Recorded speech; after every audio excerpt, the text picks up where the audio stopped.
नमस्कार। आज हम बात कर रहे हैं विषय शिक्षा के अंतर्गत श्रवण हानि क्या होती है और उसके क्या-क्या प्रभाव होते हैं। तो श्रवण हानि हियरिंग लॉस क्या है, कितने प्रकार का होता है, इसके लिए एक अलग वीडियो है। और अभी हम यहाँ बात करेंगे कि जितने भी टाइप की हियरिंग लॉस होते हैं, बहरापन होता है, श्रवण हानि होती है, उसके पर्टिकुलर एक-एक कैटेगरी के एक-एक लेवल के उस बच्चे पर, उस व्यक्ति पर क्या प्रभाव पड़ते हैं। स्पेसिफिक हम भाषा के क्षेत्र में बात करेंगे। वैसे ओवरऑल भी हम इसमें जानने का प्रयास करेंगे कि उस बच्चे के जीवन पर, उसके विकास पर क्या प्रभाव पड़ सकता है और कितना प्रभाव पड़ेगा। कई बार ऐसा होता है, आपको ये तो जानकारी होगी कि जो श्रवण हानि है, वो 4 कैटेगरी में हमने 4 लेवल पे हमने डिवाइड की है। माइल्ड, मॉडरेट, सीवियर और प्रोफाउंड। माइल्ड के साथ बहुत अच्छा काम हो सकता है, मॉडरेट के साथ भी कुछ हद तक काम हो सकता है। सीवियर और प्रोफाउंड, सीवियर के साथ काम बहुत शून्य के आधार पर हो सकता है। आप यूं कह सकते हैं कि 10 से 20%, 30% आप मान लें। और जब प्रोफाउंड की हम बात करते हैं तो प्रोफाउंड हियरिंग लॉस में तो बच्चे को आप भाषा का काम बिल्कुल खत्म हो जाता है, क्योंकि वो साउंड बहुत रेयर साउंड सुन पाता है और उसको उसके साथ फिर हम साइन लैंग्वेज में जाते हैं। तो ये आपको जानकारी है कि ये 4 श्रेणियां होती है। माइल्ड के साथ बहुत अच्छा काम हो सकता है, ये नॉर्मल स्ट्रीम में जाके पढ़ सकते हैं बच्चे, ठीक है। लेकिन हाँ, इनको कुछ टूल्स चाहिए, हियरिंग एड वगैरह इनको होना चाहिए। अब इसको जब डीप में हम जाएंगे तो आप ये देखिए, देखना पड़ेगा हमें कि हेयरिंग लॉस किस टाइप का है। ये उस पर डिपेंड करेगा कि माइल्ड रेंज में जब वो सुन रहा है, उसके सुनने की श्रवण श्रवण शक्ति श्रवण क्षमता के आधार पर हम ये इफेक्ट्स के बारे में बात करते हैं, ठीक है। तो सबसे पहले आता है हल्का बहरापन, इसको हम माइल्ड हियरिंग लॉस कहते हैं। इसकी जो सीमा होती है, सुनने की रेंज जो होती है, 26 से 40 डेसिबल के आसपास की होती है। और ये बच्चे हल्की सुनवाई, इनकी जो क्षमता हानि होती है वो हल्की होती है, यानी कि सुनने की क्षमताएं इनकी काफी होती हैं, लेकिन नॉर्मल की तरह ये नहीं सुन पाते हैं। नॉर्मल से अगर आप कंपेयर करेंगे तो उससे थोड़ा कम होता है इनके पास श्रवण क्षमता। जब ये बच्चे का टेस्ट हो जाता है, माइल्ड है, माइल्ड कैटेगरी का बच्चा है, माइल्ड रेंज में सुनता है, तो उसकी सुनने की क्षमता में देखिए क्या होता है। कम सुनने की क्षमता वाला बच्चा 26 से 40 डेसिबल के बीच में ध्वनियों को अडॉप्ट कर सकता है, सुन सकता है। इससे अधिक ऊंची आवाजें भी सुन सकता है वो। कुछ आवाजें हैं जो हम बनाना स्पीच चार्ट से जानकारी लेंगे।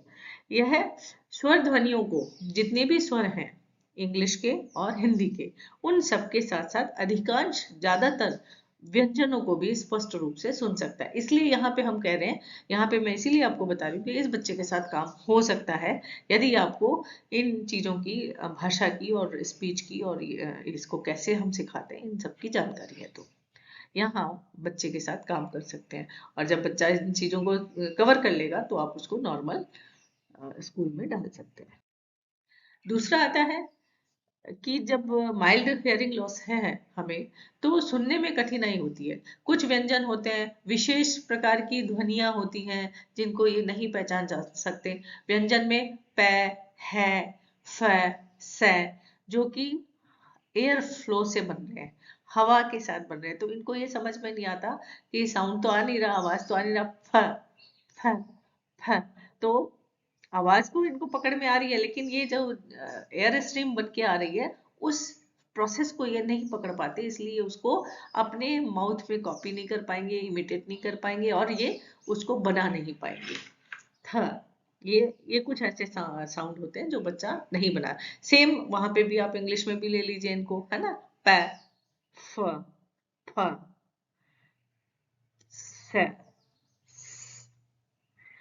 और थ, थ, ये इस तरह के साउंड है, टी एच, द और थ, ये इस तरह के साउंड है कि बच्चा इनको कॉपी करने में परेशानी होती है। और जब कॉपी भी, मान लीजिए सिंगल साउंड कर लिया उसने, लेकिन जब वो शब्दों में और वाक्य में जब उसका यूज करेगा तो उसको वहां पे दिक्कत आएगी। वाणी जो विशेष रूप से फीकी, दूर की या तेज पृष्ठभूमि शोर वाली आवाज होती है, उसे समझना मुश्किल होता है। और बहुत सारी आवाजें हम एक साथ दे देते हैं, जैसे कोई फंक्शन है, उसमें फंक्शन में आपने किसी को आवाज दी, तो माइल्ड हेयरिंग लॉस वाला बच्चा सुनने में थोड़ा मुश्किल होगी उसे, क्योंकि वो डिफाइन नहीं कर पाएगा, सॉर्टिंग नहीं कर पाएगा कि उसी को आवाज दी गई है, जबकि आप उसे उसे नाम से बुलाएंगे। ठीक है, तो इस तरह की प्रॉब्लम्स आती हैं। दूसरा है वाणी, इसकी जो बोलने की कैपेसिटी है, हल्की श्रवण वाली वाला बच्चा श्रवण के माध्यम से वाणी सीखता है, क्योंकि बच्चे को हियरिंग लॉस है, बोलने में उसके कोई कमी नहीं है, साउंड नहीं जा रहा है उसको, बोल तो सकता है वो, क्योंकि उसकी आर्टिकुलेटर्स तो बहुत सही हैं। तो इस वजह से क्या होता है कि बच्चा सिर्फ जितने उसको सुनाई दे रही है उसी के आधार पर बोलने की कोशिश करता है। ठीक है, तो बच्चे को भाषण उत्पादन में, मतलब स्पीच प्रोडक्शन में कुछ प्रॉब्लम्स आ सकती हैं। हो सकता है जैसे श संयुक्त अक्षर हैं, उनको उसको समझने में, उनको कॉपी करने में प्रॉब्लम आएगी उसे। ठीक है, बट और मेन प्रॉब्लम कहाँ कहाँ आती है, अगर हम मेजर इसको डिफाइन करें तो बच्चे को भाषण करने में, स्पीच पढ़ने में दिक्कत आती है। स्पीच पढ़ना, लिप रीडिंग कर रहा है या उसको कॉपी कर रहा है, या रीडिंग में उसको कोई साउंड पहचानना है, तो वहां उसको दिक्कत आती है। अनुकूल ध्वनि, वो वैसी की वैसी सेम ध्वनि नहीं निकाल पाता है। इन सबको उत्पन्न करने में इसको प्रॉब्लम आती है बच्चे को।